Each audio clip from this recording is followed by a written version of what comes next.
Stars is crushing Legends League with this new mecha army, and today I'm going to show you what army comp he's using, how to use it, and the hero equipment he's using so you can dominate Legends League as well. Here's the army comp Stars is coming in with. Don't worry, we'll have a link down in the description below. The hero equipment is as is. If you don't have the mirror clone or you're not going to upgrade it, that's fine. The Invis Vial will be more than enough in this attack strategy. But Stars testing out all the new equipment, and look at how quickly he's going to 3-star this base. Now, all you have to consider with this army is the funnel. If you funnel the mecha troops, you will get 3 stars. So Stars starting the Queen down the bottom. Now, generally, Stars today will send the Queen by herself on one side of the funnel, and then the King and the Siege Barracks on the other. But because the Siege Barracks has no defenses really to funnel, I'm going to do the King and Queen on one side of the base. And we're deploying the mechas in over here. Now, if we want the mechas to go to the next layer, we need this jump spell. Because if the jump spell's not there, look, the mechas are going to keep going around this layer of defenses. Because the King, he's doing a good job at clearing defenses, but he wouldn't have done it quickly enough for the mechas to come back and beat the wall. And whilst the mechas are amazing at beating through the wall, we don't want to rely on that for them to path the right way, because they're not like the Root Rider, right? The Root Rider will pretend as if walls don't exist. The mecha won't. It'll just go through them extremely quickly. Unfortunately, the Warden does not follow the main push of mechas. The Warden does do that a bit. I wonder if the Warden takes the Clone Queen into his targeting AI in terms of who he follows. But you can see the Clone ran out there. Basically, if your Clone runs out, you know you got better value with that than you did the Invis Vial, because that Clone would have done so much damage. And look, we got a heal and a rage and a bunch of freezes to finish off this base. It got deleted rather quickly. Let's jump into the next attack and we'll break down more about what Stars is doing. Never mind what I just said, we'll do more analysis in the next couple of attacks. In this attack, I want to focus on how Stars takes down these double invis bases and what trick he's using. I really like what he does here. So he's getting rid of the outside defenses with the mecha troops here to make it so the next mechas he deploys goes straight into the center. So there we go, we use a jump spell and a wall breaker to make this happen.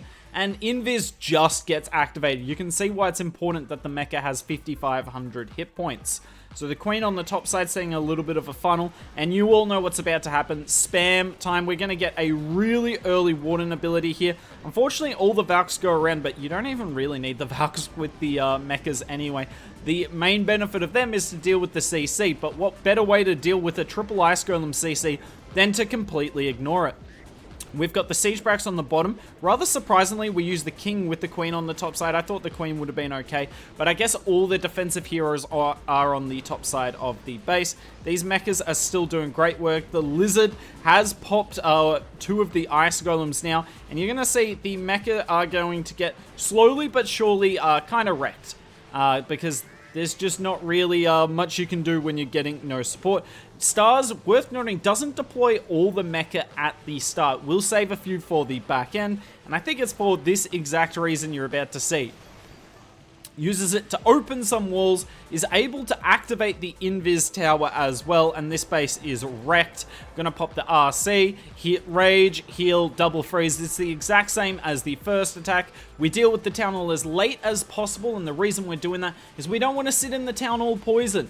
The best way to completely mitigate the Town Hall poison is to not let it go off, as you just saw there. Here is the kind of typical diamond base you see. We've got the Rage Tower in the center with a lot of high value defenses. Now we're using the Queen on this side, and notice there's no defenses on the outside of the base, so we're not really worried about the mecha running around the walls. Going to use the King and the Siege Barracks on the top side. The Siege Barracks is funneling the King into the Eagle, and now the mecha have to go straight through this wall, and then you see that jump, and that jump is so nice because if the mecha clear out this compartment, you have no idea which wall they're going to beat next. Whereas you bring the jump spell, you add so much control to the army. And let's be honest, these mecha are so broken, you don't really need spells for them. Stars has been swagging multiple spells all these attacks. So I wouldn't be surprised, honestly, if people started bringing 2 jumps. Like, why rely on just one? Bring a second jump spell, and you can go across the entire base and there's no worries about where your mecha go. To be fair, you don't need the second jump as much because when you use the overgrowth spell, it only leaves so many options for the mecha to do, and most likely they're going to do the one that you want. Well, they should, at least. Who knows, really? Troops don't always have your best interests in mind. The Queen's done a great job on the bottom. I haven't even really focused on her because obviously got that mirror clone in this attack.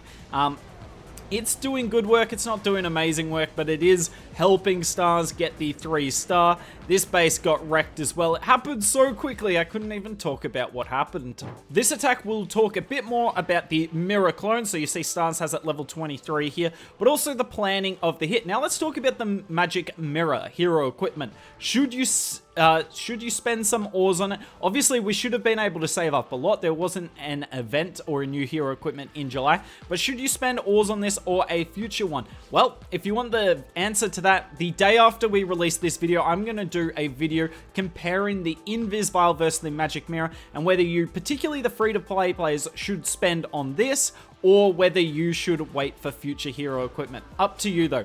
So we got the Queen, she's going to clear out a side. Once she picks a direction, Stars sets the funnel. I really like what he does. So he's using the P.E.K.K.A.s from the Siege Barracks and the King to set a really strong funnel here. And with this funnel, these mechas are going to go straight into the core of the base. But whilst this is all going on, I kind of want you guys to keep an eye on the Magic Mirror as well. Because look, the Queen is dealing with a little bit of DPS there. Will she be able to get through that compartment? Because we all know the mecha are going to completely destroy the core of this base here. We've got the Warden ability with a Rage spell. Then we overgrowth a bunch of the defenses. And look at that, completely wrecked. And despite all the damage the Queen went through, we still have at least one of the clones up. Unfortunately, the clone was full health though, and the real Queen is quite low. She didn't get a lot of the benefit of the healing, or didn't get enough healing. Obviously, the clone spawned full HP, and the Queen, who popped her ability, is quite low, so it's not too unusual in that regard.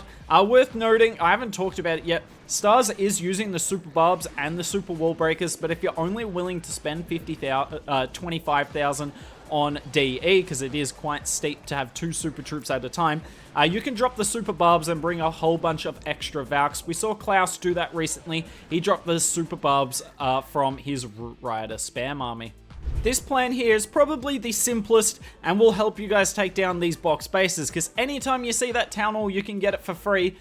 Take it. Yes, the Overgrowth spell is really nice on the Town Hall so that you leave it up for last, but if it's there for free, why not get it down? So we pop the Queen ability. Now, the Invis Vial is definitely nice versus the Town Hall, so we kind of are forced to use a freeze there to maintain the health of our clones. So it does cost an extra spell, but we'll see how much value the clones get. Have a look at this jump spell. It's perfect. It opens so many compartments, and yes, our mechas do split a little bit here, but they're all taking down valuable defenses rather than beating one wall and going through all in the same direction. And eventually they all do meet up in the center of the base here. Healing Tome is still putting in work.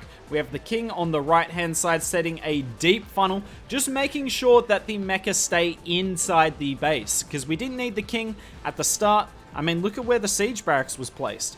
Didn't really need either of them to funnel the mecha in, so use them for value or to funnel the mecha in much later like the King was, because there was some defenses on the outside of the base. The Royal Champion's going to get swagged in this one like she did in the last attack, so haven't used the Royal Champion in quite a few of the attacks in today's video. There's all the spammer spells. I mean, I don't know how many spells he actually used. I don't think he used a single heal spell that he needed to. They were all used at the very end of the attack. This attack strategy is ridiculous. I don't really know how you can stop it. If you want to see a different version of the mecha that's maybe slightly easier to do, we do have mechas with the quad overgrowth spell, but Stars, this approach is pretty good, and let's be real guys, it doesn't take that much to make it work.